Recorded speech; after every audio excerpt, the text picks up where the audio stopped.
ഹരിയാനയിൽ 3 സ്വതന്ത്ര എംഎൽഎമാർ ബി.ജെ.പി. സർക്കാരിനുള്ള പിന്തുണ പിൻവലിച്ച പശ്ചാത്തലത്തിൽ പ്രതിപക്ഷമായ കോൺഗ്രസ് ഗവർണറെ കാണാൻ ഒരുങ്ങുകയാണ്. നാളെ കൂടിക്കാഴ്ചയ്ക്ക് സമയം തേടി പ്രതിപക്ഷ നേതാവ് ഭൂപേന്ദർ സിംഗ് ഹൂഡ കത്തു നൽകിയെന്നാണ് ഏറ്റവും ഒടുവിൽ ലഭിക്കുന്ന വിവരങ്ങൾ. ബൽറാം നെടുങ്ങാടി നൽകും കൂടുതൽ വിശദാംശങ്ങൾ ഡൽഹിയിൽ നിന്നും. ബൽറാം, ഹരിയാനയിലെ രാഷ്ട്രീയ പ്രതിസന്ധി അതിപ്പോൾ എന്താണ്? ഏറ്റവും ഒടുവിലത്തെ വിവരങ്ങൾ എന്തൊക്കെ? ഈ ജെ.ജെ.പി. കോൺഗ്രസിന് പിന്തുണ പ്രഖ്യാപിക്കുന്നുണ്ട്.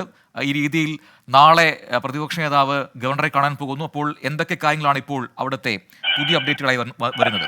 പ്രജിൻ, ഹരിയാനയിലെ രാഷ്ട്രീയ പ്രതിസന്ധി തുടരുന്ന ഒരു പശ്ചാത്തലത്തിലാണ് പ്രതിപക്ഷ നേതാവ് ഭൂപേന്ദർ സിംഗ് ഹൂഡ ഗവർണറെ കാണാൻ സമയം തേടി കത്തയച്ചിരിക്കുന്നത്. നാളെ കൂടിക്കാഴ്ചയ്ക്ക് സമയം തേടിയാണ് കത്തയച്ചിരിക്കുന്നത്. നിലവിൽ സംസ്ഥാനത്തെ രാഷ്ട്രീയ സാഹചര്യത്തെക്കുറിച്ച് ചർച്ച ചെയ്യാനായാണ് കൂടിക്കാഴ്ച ഈ കത്തിൽ വ്യക്തമാക്കുന്നത്. അദ്ദേഹത്തിന്റെ ഈ കത്ത് അത് അയച്ച സമയക്രമം എന്നുള്ളതും ഏറെ ശ്രദ്ധേയമാണ്. നേരത്തെ ജെ.ജെ.പി.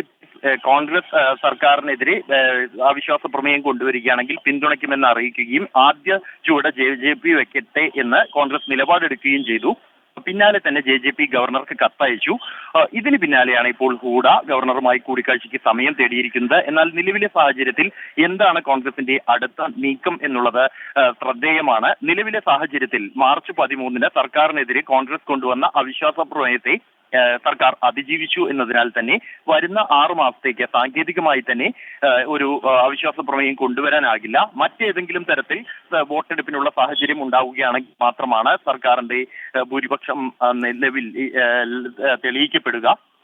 പരീക്ഷിക്കപ്പെടുക. അതേസമയം അതിനുള്ള സാഹചര്യവും നിലവിലില്ല എന്നാണ് ബി.ജെ.പി. പ്രകടിപ്പിക്കുന്ന ആത്മവിശ്വാസം. കാരണം 3 ജെ.ജെ.പി. അംഗങ്ങളുടെ പിന്തുണ, വിമതരുടെ പിന്തുണ തങ്ങൾക്കുണ്ട് എന്നാണ് അവകാശവാദം.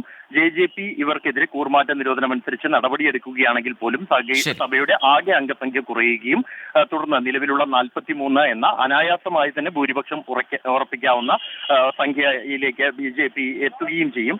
അതുകൊണ്ട് തന്നെ ഈ കൂടിക്കാഴ്ചയിൽ കോൺഗ്രസ് എന്താണ് ഉദ്ദേശിക്കുന്നത് എന്നുള്ളത് ഇപ്പോൾ വ്യക്തമല്ല. ശരി, ബൽറാം നെടുങ്ങാടിയാണ് വിശദാംശങ്ങൾ നൽകിയത്. തമിഴ്നാടുണ്ടായ പടക്ക നിർമ്മാണശാലയിലെ അപകടത്തിൽ ഇപ്പോൾ മരണസംഖ്യ ഉയരുന്നു എന്ന ദൗർഭാഗ്യകരമായ വാർത്തയോട് വരുന്നു. മരണം 9 എന്നാണ് ഏറ്റവും ഒടുവിൽ ശിവകാശിയിൽ നിന്ന് ലഭിക്കുന്ന വിവരങ്ങൾ. അതിൽ മരിച്ചവരിൽ 5 പേർ സ്ത്രീകളാണ് എന്നുകൂടി ഇപ്പോൾ വാർത്തകൾ വരുന്നു.